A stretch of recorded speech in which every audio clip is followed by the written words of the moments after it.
Hello my dear students, कैसे हैं आप लोग। आज देखिए हम साइंस का 50 क्वेश्चन का सीरीज लेके आया। एनसीईआरटी बुक से लिया गया ये important question, radio activity chapter से लिया गया ये 50 क्वेश्चन बहुत ही इम्पोर्टेंट है। आप लोग ये 50 क्वेश्चन का सेट लगाइए, देखिए आप लोग का कितना सही होता है। कमेंट बॉक्स में आप अपना मार्क्स बताइएगा ज़रूर, ठीक है। देखिए आपके सामने पहला क्वेश्चन कहता है कि रेडियो सक्रियता की खोज किसने की। Madame Curie, Rutherford, Henry Becquerel और यूकावा। देखिए स्टूडेंट, सबसे पहले ये हेनरी बेक्यूरेल है, ये खोज किया था रेडियम प्लस पोलोनियम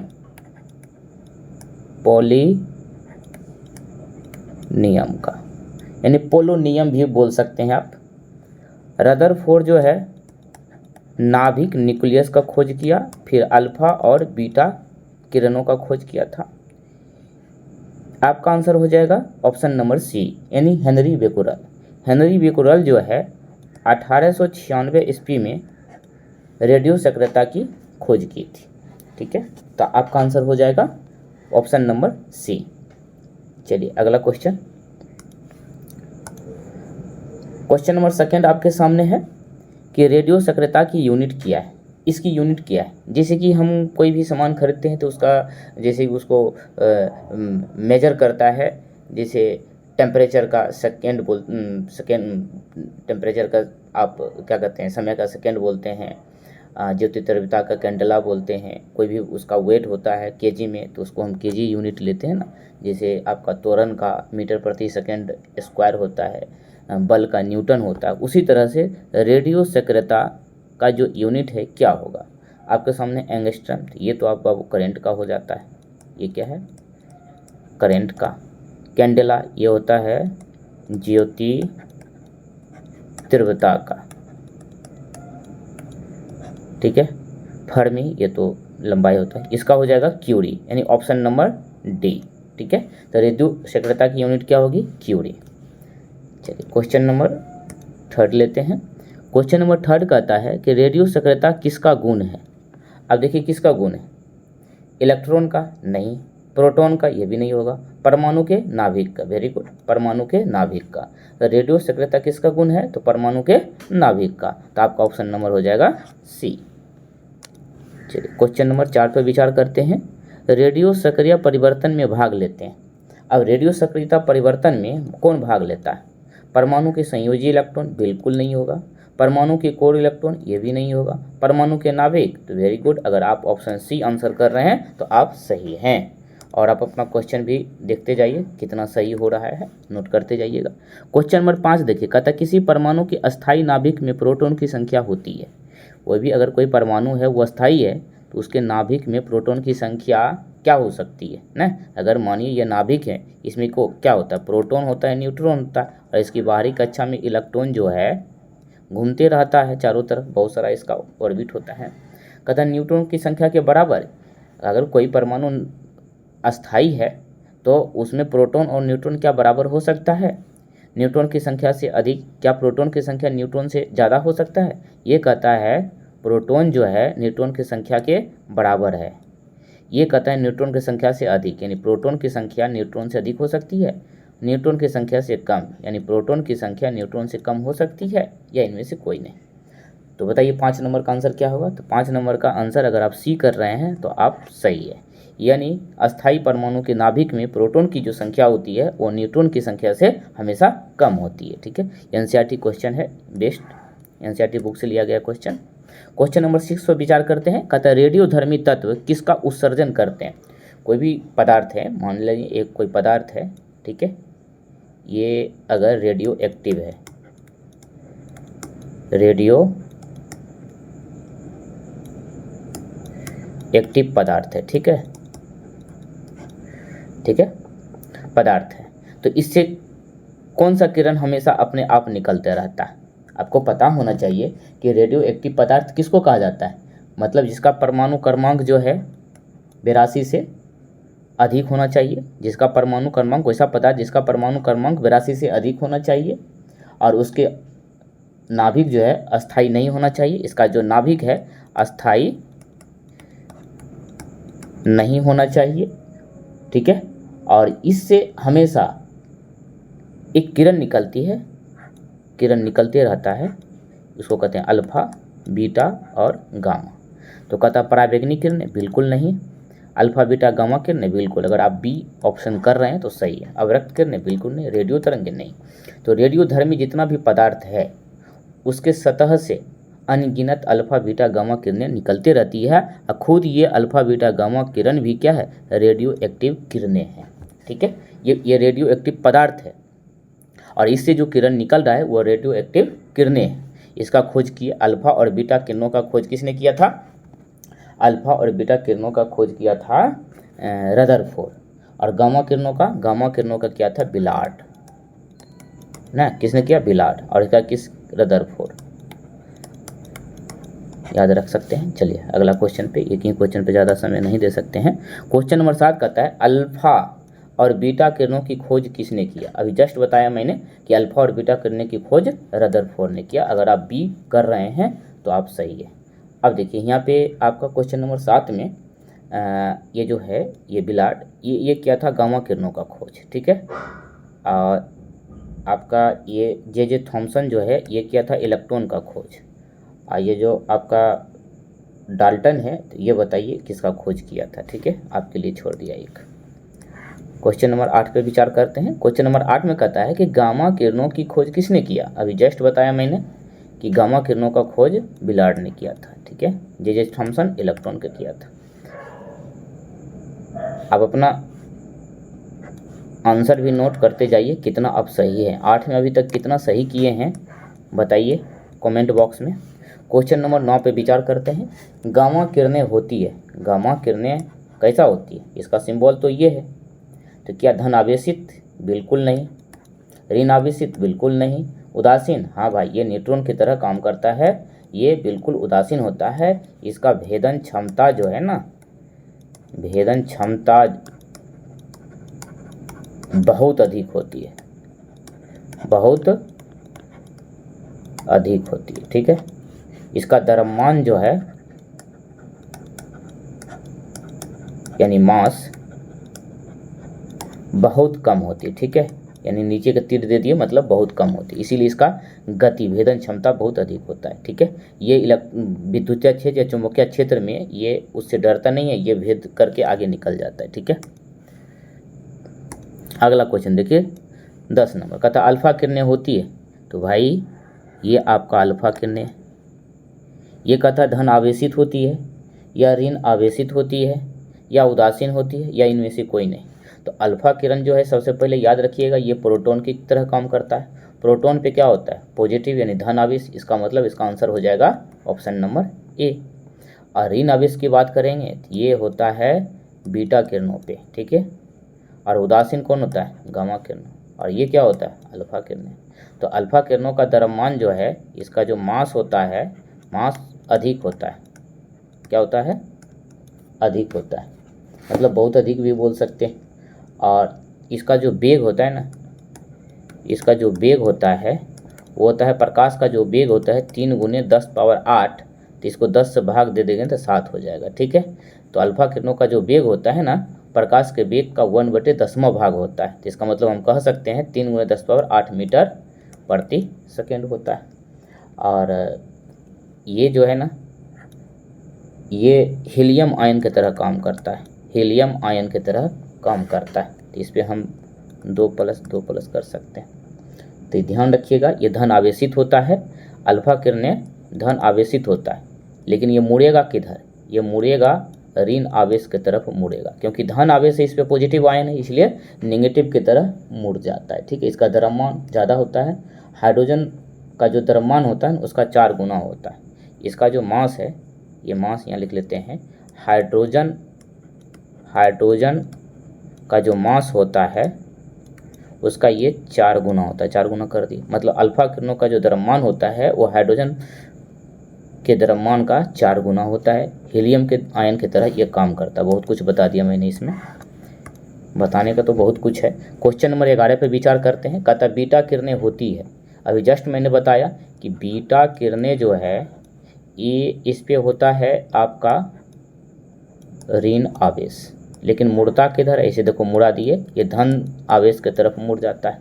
बीटा किरणों का जो वेग होता है स्टूडेंट्स, इसका जो आप याद रखिएगा, इसका जो वेग होता है, ये प्रकाश के जो वेग होता है, प्रकाश का वेग गुना 9/10। तो हम लिख सकते हैं 3 × 10⁻8 गुना 9/10, तो हो जाएगा 9 × 27 गुना 10⁻7 मीटर प्रति सेकेंड होता है। तो 9/10 याद रखिएगा। और इसका जो द्रव्यमान होता है, इसका जो मास होता है स्टूडेंट्स, इसका जो मास होता है वो होता है हाइड्रोजन का जितना मास होगा ना, हाइड्रोजन का जो मास होगा उसका ये होता है, मल्टीप्लाई कर देते हैं 1/1837वां भाग। हाइड्रोजन का, जैसे अल्फा किरण का द्रव्यमान क्या था, हाइड्रोजन के द्रव्यमान का 4 गुना, लेकिन बीटा किरणों का जो द्रव्यमान होता है वो हाइड्रोजन के द्रव्यमान का 1/1837वां भाग होता है। वेग याद रखिएगा, प्रकाश के वेग का 9/10वां भाग होता है। ये इस पे ऋण आवेश होता है, इसीलिए इस पे 1 इकाई ऋण आवेश होता है, ऐसे भी याद रख सकते हैं। इस पे 1 इकाई ऋण आवेश होता है, ठीक है। तो इसका क्या हो जाएगा आंसर, यानी ऑप्शन नंबर बी। अगर आप ऑप्शन बी कर रहे हैं तो आप सही हैं, आप नोट करते जाइए कितना सही हो रहा है। क्वेश्चन नंबर 12 कहता है कि निम्न में कौन रेडियो सक्रिय किरण हीलियम नाभिक के तरह काम करता है। भाई हीलियम नाभिक के तरह काम, अभी जस्ट मैंने बताया कि अल्फा किरण पे जो होता है ना, वो हीलियम आयन की तरह काम करता है ना, हीलियम नाभिक के जैसे माना जाता है इसीलिए। और हीलियम का जो द्रव्यमान होता है वो क्या होता है, हीलियम का जो मास होता है वो होता है 4 और इसका एटॉमिक नंबर होता है 2, ठीक है। तो कौन काम करता है, तो अल्फा किरणें हीलियम की तरह काम करता है। तो ऑप्शन नंबर ए, अगर आप ए कर रहे हैं तो आप सही है, ठीक है। चलिए अगला क्वेश्चन पे विचार करते हैं। क्वेश्चन नंबर 13 कथा अल्फा यहाँ किरणें होना चाहिए, ठीक है, ऐसा लिखना चाहिए किरणें। अल्फा किरणें, किरणों हो जाएगा, किरणों। अल्फा किरणों पर उपस्थित आवेश होता है। तो भाई जस्ट मैंने बताया कि अल्फा किरण पे जो है कितना आवेश होता है, तो इस पे होता है 2 इकाई धन आवेश। धन आवेश कहोगे क्यों, अरे भाई ये हीलियम आयन की तरह काम करता है ना, इस पे +2 इलेक्ट्रॉन ऐसे करके लिखा जाता है, तो इसीलिए देख रहे हैं ना 2 इकाई धन आवेश। तो ऑप्शन नंबर ए, अगर आप ए कर रहे हैं तो आप बिल्कुल सही हैं, सही दिशा में आप जा रहे हैं। अगर सही दिशा में जा रहे हैं तो कमेंट करिए और चैनल को सब्सक्राइब कर लीजिए। इसी प्रकार के क्वेश्चन आप लोगों के सामने लाएंगे, एनसीईआरटी बेस्ड क्वेश्चन। कथा अल्फा किरणें हैं, तो भाई अल्फा किरणें तो बहुत कुछ है। हाइड्रोजन आयन के बिल्कुल नहीं, हीलियम आयन यही तो है, हीलियम आयन, ये इस पे +2 लिखाता है। इलेक्ट्रॉन ये सब का है बोल रहे हैं, यानी ऑप्शन नंबर बी आपका सही। तो बताइए 14 में आपका कितना सही हुआ है, कमेंट भी करते जाइए। क्वेश्चन नंबर 15 नाभिक से निकलने वाले किरणों में किसकी भेदन क्षमता सर्वाधिक होती है। अब देखिए, अगर आपको पता हुआ कि नाभिक में प्रोटॉन और न्यूट्रॉन होता है, एलिमेंट है, लेकिन यहाँ पे किरणों की बात कर रहा है, हम रेडियो एक्टिव पदार्थ पढ़ रहे हैं, तो यहाँ अल्फा बीटा गामा किरणों की बात करेंगे, तो इसमें सबसे अधिक भेदन क्षमता होती है गामा की, ठीक है। उसके बाद होती है बीटा की, उसके बाद होती है अल्फा की। तो सबसे अधिक भेदन क्षमता होता है बाबू गामा का, ठीक है। सबसे अधिक भेदन क्षमता किसका होता है, गामा का, उसके बाद बीटा का, उसके बाद अल्फा का। तो यहाँ पे तो पूछे दिया है कि नाभिक से निकलने वाले किरणों में किसकी भेदन क्षमता सबसे अधिक होती है, तो अल्फा किरण की नहीं, बीटा नहीं, गामा, सबसे अधिक गामा की। तो ये द्रव्यमान की बात करेंगे, ये हुआ आपका भेदन क्षमता, भेदन क्षमता के मामले में। दूसरा पॉइंट अगर हम लिखाएं द्रव्यमान के, तो सबसे अधिक होती है अल्फा का, उसके बाद बीटा का, और सबसे कम होता है गामा का। द्रव्यमान कम होने के कारण ही इसका भेदन क्षमता सबसे अधिक होती है। अल्फा पे होता है 2 इकाई धन आवेश, बीटा पे होता है 1 इकाई ऋण आवेश, और गामा पे कोई आवेश नहीं होता है, यह आवेशहीन होता है, उदासीन होता है, ठीक है, 0 मान के चल सकते हैं। ये प्रोटॉन की तरह काम करता है, यह इलेक्ट्रॉन की तरह काम करता है, इसको आप न्यूट्रॉन की तरह मान सकते हैं। ठीक है, तो आपका आंसर हो जाएगा सी। अगर आप सी मार रहे हैं तो आप सही हैं। अगला क्वेश्चन देखिए, क्वेश्चन नंबर 16। मैं कुछ फास्ट पढ़ा रहा हूँ क्योंकि 50 क्वेश्चन हमें सॉल्व करना है 1 घंटा से पहले में। कहता है कि अल्फा, यहाँ भी किरणें होना चाहिए, अल्फा किरणें किसके समरूप होती है? अरे भाई अल्फा किरणें भी जस्ट बताया मैंने, अल्फा किरणें इलेक्ट्रॉन की तरह होता है बीटा, प्रोटॉन की तरह होता है आपका अल्फा, और न्यूट्रॉन की तरह होता है आपका गामा। तो आपका आंसर पूछ रही हैं अल्फा किरणें किसके समरूप है? तो प्रोटॉन के समरूप है। अगर आप बी सही कर रहे हैं तो आप सही दिशा में जा रहे हैं, आपका तैयारी अच्छा है। चलिए क्वेश्चन नंबर 17 कहता बीटा किरणें किसके समरूप है? तो अभी जस्ट मैंने बताया, बीटा किरणें तो भाई इलेक्ट्रॉन की तरह, प्रोटॉन की तरह होता है अल्फा और न्यूट्रॉन की तरह होता है गामा। तो आपका आंसर हो जाएगा ऑप्शन नंबर ए। ये मार रहे हैं सही, फास्ट करना है आप मेरे से पहले। चलिए इस क्वेश्चन का जवाब दीजिए आप लोग। कहता है निम्नलिखित में से किस किरण की आयनन क्षमता सबसे कम होती है? आयनन क्षमता, अब देखिए आयनन क्षमता का मतलब क्या? अगर ये किसी डायरेक्शन में ये मूव कर रहा है, ठीक है, तो इसका आयनीकरण नहीं होना चाहिए, मतलब ये सीधे जा रहा था सीधे ही निकल जाना चाहिए, इसका आयनीकरण नहीं होना चाहिए, ये आयन में नहीं टूटना चाहिए, ठीक है, इधर उधर नहीं मुड़ना चाहिए। तो इसका अल्फा बीटा गामा नहीं, सबसे ज़्यादा जिसका भेदन क्षमता होगा उसका आयनन क्षमता सबसे कम होती है। ठीक है, 18 का हो जाएगा आपका सी। तो सबसे अधिक आयनन क्षमता किसकी होती है? गामा की, उसके बाद बीटा की, उसके बाद सबसे कम अल्फा की ना। ये रेंज भी याद रखिएगा आप। सबसे ज़्यादा आयनीकरण किसका होता है? अल्फा का हो जाता है। अगला क्वेश्चन देखिए, क्वेश्चन नंबर 19 पर विचार किया जाए। न्यूनतम पारगम्य शक्ति किसकी होती है? न्यूनतम पारगम्य शक्ति, तो न्यूनतम पारगम्य शक्ति होती है भाई अल्फा की, क्योंकि इसका भेदन क्षमता बहुत कम होता है। तो हमारा आंसर हो जाएगा अल्फा, यानी ऑप्शन नंबर ए। ठीक है, अगला क्वेश्चन देखिए 20 नंबर। कहता है किस रेडियो एक्टिव तत्व का नाम उसके खोजकर्ता के देश के नाम पे रखा गया? इस आंसर का आप लोग जवाब दीजिए। कहता है कि रेडियो एक्टिव शब्द देखिए, रेडियम, यूरेनियम और पोलोनियम, ये तीनों के तीनों क्या है? रेडियो एक्टिव पदार्थ है, तत्व है। रेडियम का खोज किसने किया था? रेडियम का खोज आपको पता होना चाहिए, किसने किया था बताइए, ऑप्शन में भी बताइए ना। मैडम क्यूरी, इसका रेडियम का खोज किया था मैडम क्यूरी, और इनके पति था पियरी क्यूरी। ठीक है, और पोलोनियम का भी खोज किया था यही Madame Curie plus Pierre Curie. ठीक है, दोनों पति पत्नी थे। और यूरेनियम का खोज किसने किया था? यूरेनियम 235-92, जो इनके पिता है हेनरी बेकुरल। ठीक है, तो कहता रेडियो एक्टिव तत्व का ये खोज किया तो मैडम क्यूरी खोज की थी। ठीक है, तो उनके नाम पे पड़ गया, तो पोलोनियम, इसका आंसर हो जाएगा ऑप्शन नंबर सी। पोलोनियम जो है, पोलोनियम का खोज किसने किया? मैडम क्यूरी और पियरे क्यूरी। दोनों ने क्या किया? अपने नाम पे इन्होंने इसका नामकरण नहीं किया, अपने देश के नाम पे ही इसका नामकरण कर दिए। और इसीलिए मैडम क्यूरी को जो है 1903 ईस्वी में नोबेल पुरस्कार भी दिया गया था। 1903 में इनको नोबेल पुरस्कार भी दिया गया था। ठीक है, नोबेल पुरस्कार भी दिया गया था। ठीक है, कहीं कहीं अगर स्पेलिंग गलत होगा तो सही कर लीजिएगा, मैनेज करिएगा। क्वेश्चन नंबर 21 कहता है निम्न में से कौन सा तत्व प्राकृतिक रेडियो सक्रियता नहीं दर्शाता?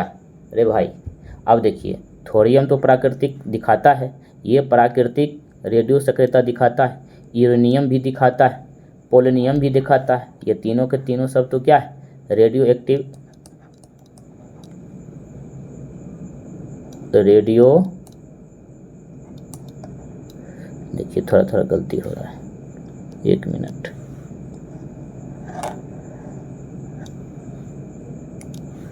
ये सब के सब क्या है, ये सब के सब रेडियो एक्टिव पदार्थ है, ठीक है। लेकिन आप कभी एल्युमिनियम के बारे में सुने हैं कि ये रेडियो एक्टिव पदार्थ है? जब ये रेडियो एक्टिव पदार्थ है ही नहीं तो ये प्राकृतिक रेडियो या कृत्रिम रेडियो एक्टिव पदार्थ दिखाएगा? कुछ भी नहीं दिखाएगा। तो आपका आंसर हो जाएगा ऑप्शन नंबर डी, ठीक है। 21 तक में आपने कितना क्वेश्चन सही किया है बताइए आप लोग। अगला क्वेश्चन नंबर 22 पर विचार करते हैं। क्वेश्चन नंबर 22 कहता है कि निम्नलिखित में कौन एक रेडियो एक्टिव तत्व नहीं है? तो थोरियम है, यूरेनियम है, प्लूटोनियम है, ये टाइटेनियम नहीं है।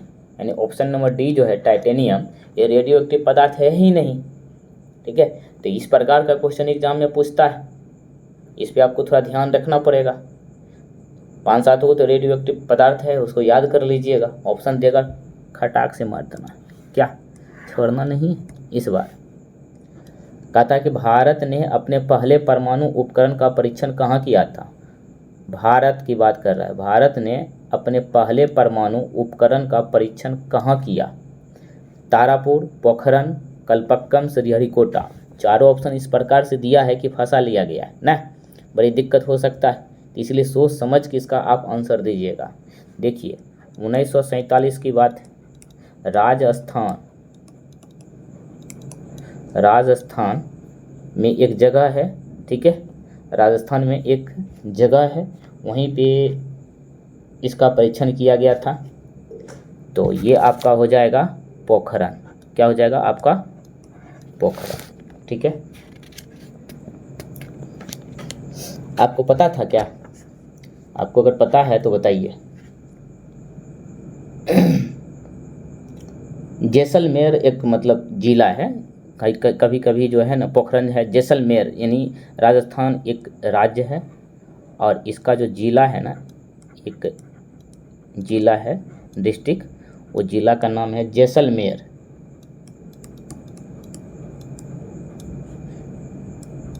जैसलमेर ये जिला है। उसी जैसलमेर जिला में एक गांव है, एक जगह है जिसका नाम है पोखरण, ठीक है। यहीं पे भारत के पहले परमाणु परीक्षण किया गया था, ठीक है। ये 1947 कैसे लिख दिए, गलती से लिखा गया, 74 लिखना था, सॉरी, ठीक है। 1974 में उल्टा लिखा गया, ठीक है। 1974 लिखा, ये याद रखिएगा। और इसका जो प्रतीक था ना, स्माइलिंग बुद्धा था।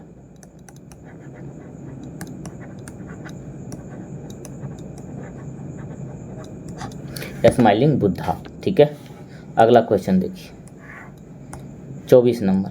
कहता है कार्बन डेटिंग निम्न की आयु निर्धारण करने के लिए किया जाता है। देखिए आयु निर्धारण करने के लिए हम carbon dating, uranium dating, phosphorus ये सब का यूज करते हैं। कार्बन 14 पद्धति ना, कार्बन C14 का यूज करते हैं। उसके बाद यूरेनियम 238 का यूज करते हैं। फिर हम लोग लेड का भी यूज करते हैं, PB 700। उसके बाद हम लोग इसको कहते हैं रूबीडियम 87 का भी यूज करते हैं। फिर एस्ट्रॉन CM, ठीक है, SR होता है इसका भी यूज करते हैं। उसके बाद हम लोग कह सकते हैं पोटासियम यानी K40 K40 इसका भी यूज करते हैं। आर्गन AR आर्गन 40 इसका भी यूज करते हैं। ये सब का यूज हम लोग करते हैं किसी न किसी पदार्थ के आयु निर्धारण करने के लिए, ठीक है। तो वहीं भी इसमें पूछा गया ये कार्बन 14 है। तो कार्बन डेटिंग निम्न की आयु निर्धारण हेतु प्रयुक्त होती है। जीवाश्म की, पौधा की, चट्टान की, इनमें से कोई नहीं। ये चारों ऑप्शन में से देखिए सबसे ऑप्शन अच्छा आपका A मिलेगा, मतलब जीवाश्म की। कार्बन का जो यूज करते हैं कार्बन डेटिंग का, ये जीवाश्म जैसे मृत जीव हो गया या कोई वनस्पति पेड़ पौधा हो गया, तो मतलब जो मर गया बहुत दिन पहले और जीवाश्म बन गया, जीवाश्म के रूप में है, तो उससे हम इसका कार्बन डेटिंग का यूज करते हैं जीवाश्म की आयु निर्धारण करने के लिए, ठीक है। अगला क्वेश्चन देखिए 25 नंबर। कहता है रेडियो सक्रिय समस्थानिक का उपयोग किया जाता है। रेडियो सक्रिय समस्थानिक का यूज हम लोग किसके लिए करते हैं? जीवाश्म की आयु ज्ञात करने के लिए, जैसे जीवाश्म हो गया, जीवाश्म, कलम चल नहीं रहा, जीवाश्म, उसके बाद आपको हो गया चट्टान ना, पुराना चट्टान, फिर पेड़ पौधा,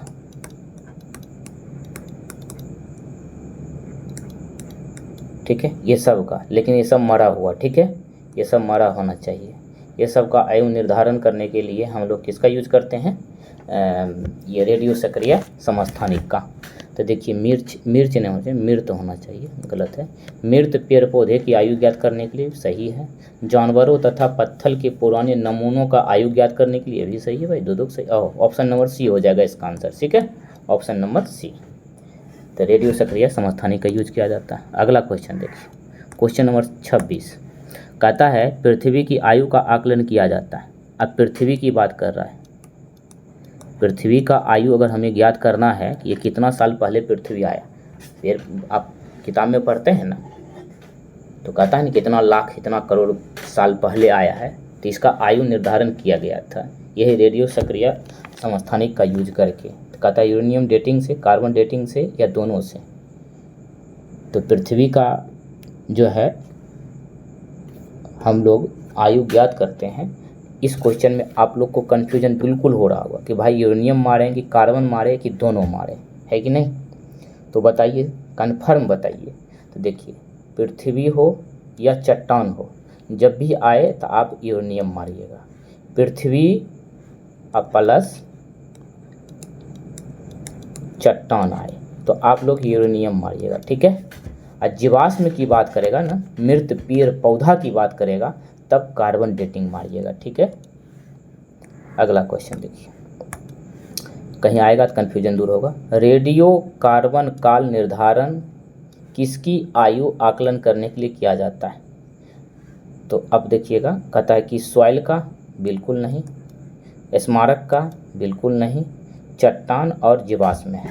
तो यहाँ सबसे अच्छा ऑप्शन आपका जीवाश्म है, यानी ऑप्शन नंबर सी 27 का आंसर हो जाएगा जीवाश्म। जीवाश्म में सभी चीज़ आ जाएंगे, ठीक है। अगला क्वेश्चन 28 नंबर कहता है पृथ्वी एवं चट्टान की आयु किसके द्वारा निर्धारण किया जाता है? अभी जस्ट मैंने आपको बताया कि जब भी पृथ्वी और चट्टान की बात करें तो आपको क्या देना है? यूरेनियम 238, इसका यूज किया जाता है, ठीक है। तो आपका ऑप्शन नंबर हो जाएगा बी। अगर आप बी ऑप्शन लगा रहे हैं तो आप सही हैं, ठीक। यही जीवाश्म बोलेगा तो कार्बन डेटिंग, मरा हुआ पेड़ पौधा की बात करेगा तो कार्बन डेटिंग। क्वेश्चन नंबर 29 कहता है गामा किरणों का द्रव्यमान हाइड्रोजन परमाणु के द्रव्यमान की तुलना में कितना होता है? अब देखिए अल्फा किरण का क्या बोले थे कि 4 हाइड्रोजन का द्रव्यमान, बीटा किरणों का क्या बताए थे 1/1837वां भाग किसका? हाइड्रोजन के द्रव्यमान का।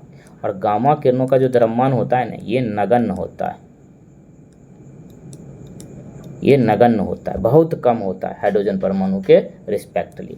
तो 4 गुना 2 गुना इतना एकदम नहीं, ये हो जाएगा ऑप्शन नंबर डी, ठीक है।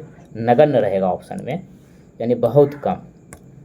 और क्वेश्चन नंबर 30 कहता है कृषि की उपज बढ़ाने के लिए उर्वरक में क्या मिलाया जाता है?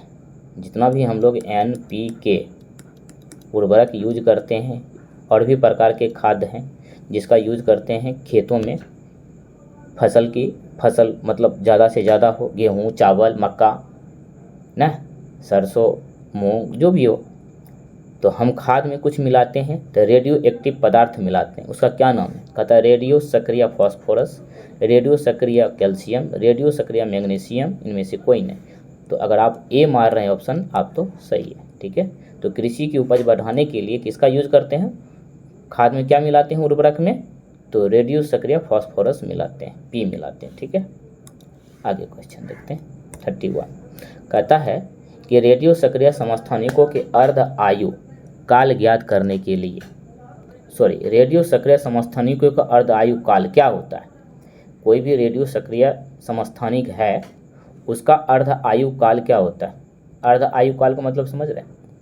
कोई भी पेड़ पौधा है, चट्टान है, या कोई जीवाश्म है, जैसे कि डायनासोर था। डायनासोर इस पृथ्वी पे कितने साल पहले थे ये तो पता नहीं है हम लोग को, लेकिन उसके जीवाश्म से, उसका जो भी कंकाल मिलता है, उसका भी जो जीवाश्म मिलता है, उस जीवाश्म को साइंटिस्ट लोग क्या करते हैं, यही रेडियो सक्रिय समस्थानिक का यूज करके उसका अर्ध आयु काल ज्ञात कर लेते हैं फार्मूला से। ठीक है, हमारा वीडियो एक देख लीजिएगा, एप्लीकेशन पे भी है, सारा साइंस पढ़ाया गया है। थ्योरी का अलग पढ़ाते हैं, न्यूमेरिकल का अलग वीडियो बनता है, आप वहाँ भी जाके पढ़ सकते हैं। अगर आप पॉलिटेक्निक पैरामेडिकल या बीटेक के स्टूडेंट हैं तो आप वहाँ से कोर्स को परचेज कर सकते हैं। ठीक है, तो वहाँ पे अर्ध आयु मतलब कोई भी पदार्थ का अर्ध आयु काल ज्ञात करना हो, ठीक है, तो हम रेडियो सक्रिय समस्थानिक का फार्मूला यूज करते हैं। तो कहता है क्या निश्चित होती है, अनिश्चित होती है या दोनों, तो इसमें इसका निश्चित होती है, ऑप्शन नंबर ए हो जाएगा। रेडियो सक्रिय समस्थानिक का जो अर्ध आयु काल होता है वो निश्चित होता है, तभी तो हम लोग एग्जैक्ट पता कर लेते हैं। चलिए क्वेश्चन नंबर 32, परमाणु बम उदाहरण। परमाणु बम, परमाणु बम किसका उदाहरण है? तो दो प्रकार के, देखिए दो प्रकार का विखंडन होता है, नाभिकीय विखंडन, एक संलयन। एक होता है नाभिकीय विखंडन, एक होता है नाभिकीय संलयन। देखिए नाभिकीय परमाणु बम जो है, जब परमाणु बम फूटेगा तो क्या होगा, बिखराव होगा, बिखर जाएगा चारों तरफ, तो ये हो जाएगा आपका परमाणु बम। जह रहे तो आप लिख दीजिएगा नाभिकीय विखंडन। लेकिन हाइड्रोजन बम रहे, हाइड्रोजन बम रहे, ठीक है, तो हाइड्रोजन बम के केस में हम लोग लिखेंगे संलयन। ठीक है, ये परमाणु बम हो गया। परमाणु बम में होता है विखंडन, परमाणु बम में क्या होता है, विखंडन होता है। लेकिन हाइड्रोजन बम रहे ना तो उसमें संलयन होता है। परमाणु बम के तुलना में हाइड्रोजन बम बहुत ज़्यादा खतरनाक होता है।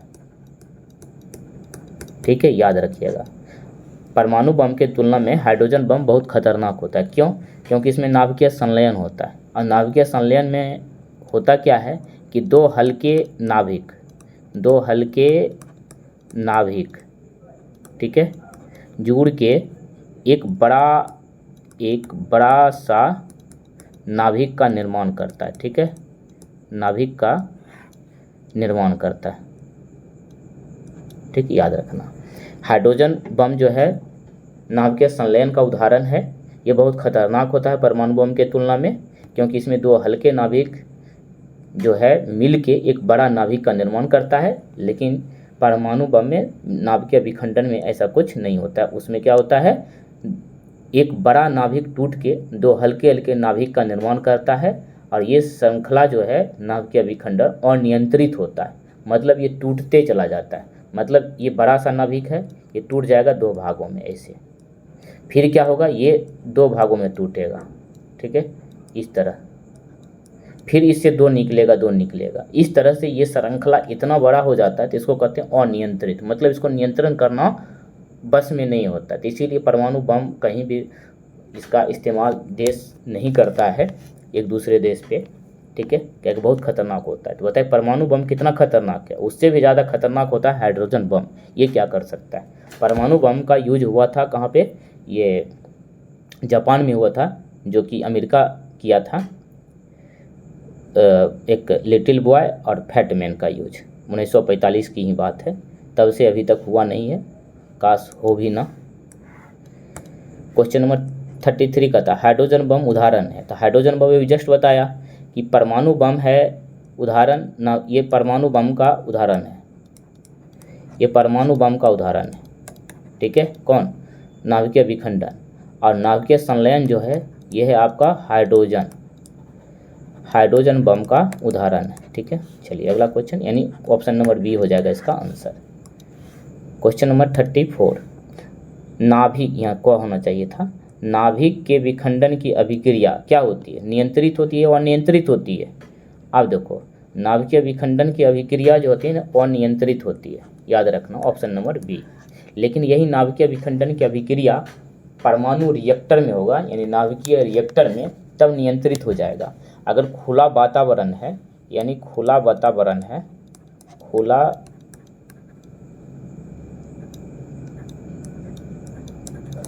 खुला वातावरण है तो इसमें एक बड़ा नाभिक 2 हल्के नाभिक में टूटेगा, फिर ये 2 छोटे छोटे नाभिक में टूटेगा, फिर ये 2 छोटे छोटे नाभिक में टूटेगा, ये छोटा होते चला जाएगा, ठीक है।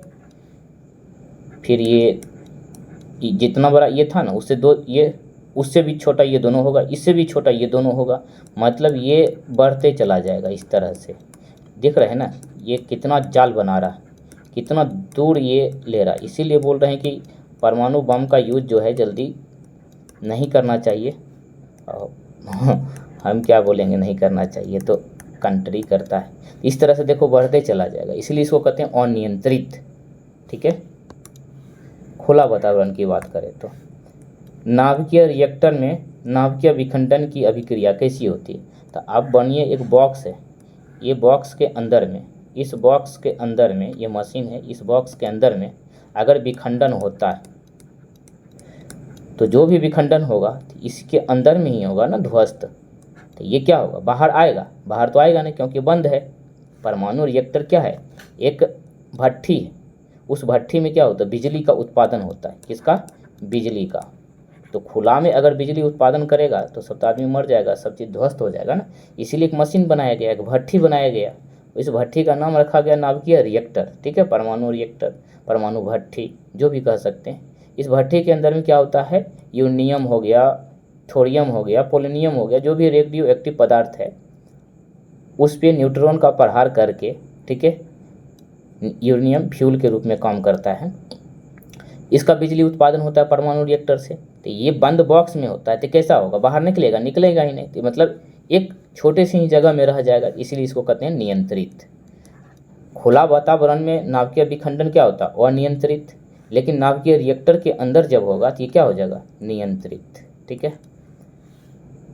अब देखिए इसमें जब ये होने रहता है ना क्रिया, तो इसमें हम भारी जल का यूज करते हैं, भारी जल D2O का यूज करते हैं, फिर ग्रेफाइट का यूज करते हैं, ठीक है। फिर हम कैडमियम छड़ का यूज करते हैं, बेरिलियम का, ठीक है, लियम का यूज करते हैं, बहुत सारा चीज़ है यूज करते हैं। किस लिए, न्यूट्रॉन को नियंत्रित करने के लिए, शीतलक के रूप में। सारा क्वेश्चन आगे आएगा, ठीक है। क्वेश्चन नंबर 36 कहता है नाभिकीय रिएक्टर में विद्युत उत्पादन के लिए किसका उपयोग होता है। तो यूरेनियम 235, हाइड्रोजन, कैल्शियम। तो यूरेनियम 235 ले सकते हैं या यूरेनियम 238 भी रहे, 238 चलेगा, यही ये ज़्यादा यूज होता है, यूरेनियम 238, ठीक है, फ्यूल के रूप में। अगला क्वेश्चन देखिए, क्वेश्चन नंबर 37 कहता है नाभिकीय रिएक्टर में मंदक के रूप में किसका यूज किया जाता है। तो मंदक के रूप में किसका यूज करते हैं, तो भाई भारी जल D2O का भी यूज किया जाता है और ग्रेफाइट, इस दोनों का यूज किया जाता है। तो ऑप्शन नंबर आपका हो जाएगा डी, यानी अगर आप डी कर रहे हैं क्योंकि बी और सी दोनों हो जाएगा। तो नाभिकीय रिएक्टर में मंदक के रूप में भारी जल और ग्रेफाइट का यूज किया जाता है। अभी तक में आप लोग का कितना सही हुआ है, कमेंट बॉक्स में बताइए। कहता है नाभिकीय रिएक्टर में नियंत्रक छड़ के रूप में किसका यूज किया जाता है। न्यूट्रॉन का, ये तो बमबारी ही करता है तो ये नहीं होगा। भारी जल का नहीं, ये तो मंदक के रूप में, मंदक या विमंदक बोल सकते हैं। ग्रेफाइट भी मंदक के रूप में। कैडमियम जो है इसका यूज किया जाता है किस रूप में, नियंत्रक छड़ के रूप में, याद रखिएगा, ठीक है। और एक चीज़ और ध्यान रखना है कि इसके कैडमियम या बेरिलियम भी ले सकते हैं, कहीं कहीं ज़्यादा करके आपको तो कैडमियम ही मिलेगा, ठीक है। मैक्सिमम आपको हर जगह जो है कैडमियम ही मिलेगा। तो आप बोरोन कहते हैं शायद, बेरिलियम या बोरोन, तो कैडमियम भी हो जाएगा, एक लिख देते हैं बोरोन, ठीक है। तो किसका, बोरोन का भी यूज किया जाता है, ठीक है। अगला क्वेश्चन देखिए, इसका ऑप्शन हो जाएगा डी आंसर। बस खत्म होने वाला है। 39 नाभिकीय रिएक्टर में विमंदक और प्रशीतक होगा, ठीक है। प्रशीतक के रूप में दोनों के तरह किसका उपयोग किया जाता है नाभिकीय रिएक्टर में। देखिए मंदक और ये प्रशीतक दोनों के रूप में एक पदार्थ है जिसका यूज किया जाता है, वो क्या है, न्यूट्रॉन तो नहीं होगा, ग्रेफाइट भी नहीं होगा, भारी जल हो जाएगा, ऑप्शन नंबर बी। इसका यूज हम विमंदक या मंदक बोल सकते हैं और प्रशीतक दोनों के रूप में यूज करते हैं। ठीक है, बहुत अच्छा। क्वेश्चन नंबर 40, नाभिकीय रिएक्टर यूरेनियम 235 हो या यूरेनियम 238 पर किसका प्रहार किया जाता है? देखिए यूरेनियम 238 है ना, इस पे प्रहार किया जाता है न्यूट्रॉन का।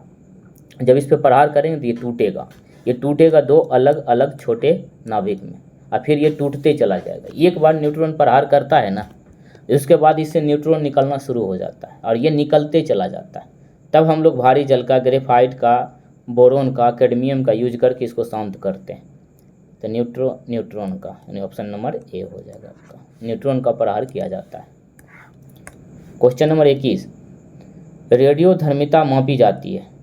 रेडियोधर्मिता देखो यूनिट क्या था? क्यूरी, लेकिन इसको मापा किस में जाता है? तो गीगर मूलर काउंटर में, ऑप्शन नंबर ए। रेडियोधर्मिता को मापा जाता है गीगर मूलर काउंटर में। ठीक है, अगला क्वेश्चन देखिए, क्वेश्चन नंबर 42, हाइड्रोजन बम का आविष्कार किसने किया? हाइड्रोजन बम का आविष्कार पूछ रहा है। अब तो आविष्कार किया गया था अच्छे काम के लिए, अब क्यों ऐसा हो गया कि सब धमकी देता है कि हम यही छोड़ देंगे, वही कर देंगे ना? तो ये हो जाएगा, ये किया था एडवर्ड टेलर, मैडम क्यूरी नहीं हो जाएगा, कौन है? टेलर हो जाएगा, ऑप्शन नंबर ए। ठीक है, कब किया था पता है? हाँ मुझे याद है, 1952 ईस्वी में किया गया था। कब? 1952 ईस्वी में। ठीक है, तो हाइड्रोजन बम का आविष्कार किसने किया? एडवर्ड टेलर ने किया था। क्या चीज़ से किया था? हाइड्रोजन से किया था, हाइड्रोजन के समस्थानिक से किया था। तो हाइड्रोजन का 2 समस्थानिक इन्होंने लिया था, एक ड्यूटेरियम लिया था, ड्यूटेरियम, ठीक है, जिसका होता है H21, एक ट्राइटियम जिसका होता है यहाँ 3, यहाँ पे 1। तो हाइड्रोजन के 2 समस्थानिक इन्होंने लिया, ड्यूटेरियम और ट्राइटियम। ठीक है, ये दोनों समस्थानिक का यूज करके इन्होंने, टेलर साहब ने क्या किया? टेलर क्या करता है? अंगा पेन सीता है, कपड़ा सीता है, इन्होंने सी दिया हाइड्रोजन बम को, अब बोला लो अब देश इसका यूज करो, अब फोड़ो एक दूसरे पर। ठीक है, आपका ऑप्शन नंबर ये हो जाएगा। अगला क्वेश्चन देखिए, 43, अति प्राचीन चट्टान की आयु निर्धारण के लिए किसका यूज किया जाता है? आप देखिए, अति प्राचीन चट्टान की बात कर रहा है, यहाँ जीवाश्म की बात करेगा तो आप कार्बन डेटिंग दीजिएगा, पेड़ पौधा, पृथ्वी या चट्टान देगा तो यूरेनियम डेटिंग दीजिएगा। ठीक है, आयरन तो नहीं होगा, लेकिन अति प्राचीन दे दे, अगर ऑप्शन में कहीं भी पोटेशियम आर्गन डेटिंग दे दिया है तो आपको ऑप्शन नंबर डी मारना है। ऑप्शन में देख लीजिएगा कि अति प्राचीन चट्टान के आयु निर्धारण में अगर ऑप्शन में पोटेशियम आर्गन डेटिंग दिया है तो आपको क्या लेना है? आंसर डी, यानी पोटेशियम आर्गन डेटिंग। अगर ऑप्शन में पोटेशियम आर्गन डेटिंग नहीं है तो आपको मारना है यूरेनियम डेटिंग का। ठीक है, चलिए, कन्फ्यूजन नहीं होना चाहिए। 44, निम्नलिखित रेडियो तत्वों में से किसका उपयोग मनुष्य के शरीर में रक्त प्रवाह की गति को मापा जाता है? देखिए, सबसे पहले रेडियो एक्टिव तत्व, मनुष्य के शरीर में रक्त प्रवाह की गति को मेजर किया जाता है। हमारे शरीर में रक्त की प्रवाह का जो दर है, गति है, कितना है, किसका यूज करते हैं? आपके सामने है radio phosphorus, radio iodine, radio iron, radio sodium.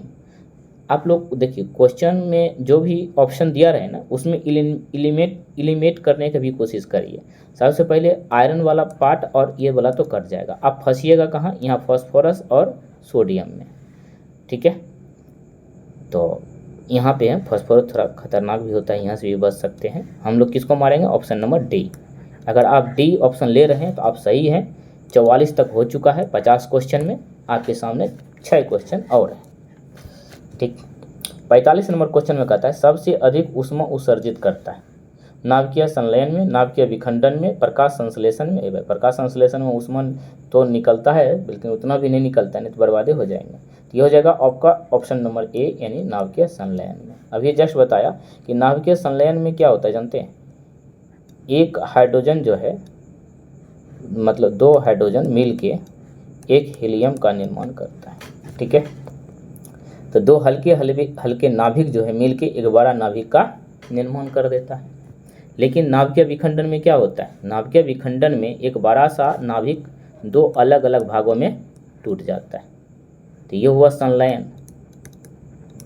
संलयन करने से ही पता चलता है जुड़ रहा है। अब विखंडन से क्या लग रहा है, विखंडन से लग रहा है टूट रहा है अलग अलग भागों में। तो सबसे ज़्यादा खतरनाक होता है आपका संलयन, ठीक है, इससे बहुत अधिक ऊष्मा निकलती है। तो नाभिकीय संलयन ऑप्शन नंबर ए। अगला क्वेश्चन 46, समस्त रेडियो सक्रिय पदार्थ क्षय होने के पश्चात अंतिम रूप से बदल जाते हैं। धरती पे या दुनिया में कहीं भी किसी भी जगह जितने भी रेडियो सक्रिय पदार्थ है जिससे स्वतः ही अल्फा बीटा गामा किरणें निकलती रहती है, जिसका परमाणु क्रमांक 82 से अधिक है, ठीक है, जिसका नाभिक अस्थायी नहीं है। नाभिक अस्थायी रहेगा तो उस अल्फा बीटा गामा निकलेगा नहीं निकलेगा, टूटते रहता हमेशा। तो भाई समस्त रेडियो सक्रिय पदार्थ जो है ना क्षय होने के बाद, मतलब नष्ट होने के बाद, ठीक है, बर्बाद होने के बाद अंतिम रूप से किस में बदल जाते हैं। जैसे कोई भी चीज़ सड़ा गला तो मिट्टी में बदल जाता है ना, तो उसी प्रकार से रेडियो सक्रिय पदार्थ जो है क्षय होने के बाद किस में बदल जाता है। कहा था कोरंडम में, बिल्कुल नहीं, सीसा आपका आंसर बी हो जाएगा, यानी सीसा में, ठीक है। याद रखिएगा, बहुत ही इंपॉर्टेंट क्वेश्चन, एनसीईआरटी बुक से लिया गया क्वेश्चन। क्वेश्चन नंबर 47 है कि परमाणु शक्ति संयंत्र किस सिद्धांत पे काम करता है। परमाणु शक्ति संयंत्र किस सिद्धांत पे काम करता है ना। जैसे रॉकेट है किस सिद्धांत पे काम करता है ना, न्यूटन, नाव जो है, नाव पे हम लोग चढ़ते हैं तो उसमें न्यूटन का कौन सा गति नियम लगता है। तो उसी प्रकार से कहता है परमाणु शक्ति संयंत्र जो है ये भी काम करता है। तो किस सिद्धांत पे काम करता है, इसमें फिजिक्स का कौन सा या फिर केमिस्ट्री का या किस दुनिया का कौन सी शक्ति इसमें काम करता है ना। तो कहता है नाभिकीय विखंडन, नाभिकीय संलयन, तापीय दहन, उपर्युक्त सभी। आपके विचार से बताइए आंसर क्या होगा। तो अभी जस्ट बताया कि परमाणु शक्ति संयंत्र में हम लोग क्या करते हैं, बिजली का उत्पादन करते हैं। बिजली का उत्पादन करने के लिए नाभिकीय संलयन का विक्रिया कराना हमारे लिए उतना पॉसिबल नहीं है, तो हो जाएगा नाभिकीय विखंडन। तब ना ये विखंडित होते रहता है, टूटते रहता है, न्यूट्रॉन निकलेगा बाहर, तब ना बिजली का उत्पादन होगा। तो एक भारी नाभिक को तोड़ा जाता है, बहुत सारा बड़ा नाभिक को टूट के धीरे धीरे छोटा होते जाता है, इससे बिजली उत्पन्न होते रहता है ना। तो आपका ऑप्शन नंबर हो जाएगा ए। आँख बना दीजिए, इसके नाक बना दीजिए, हो गया खुश, बहुत सैड हो गया। ये लगता है कम क्वेश्चन का आंसर सही दिया है।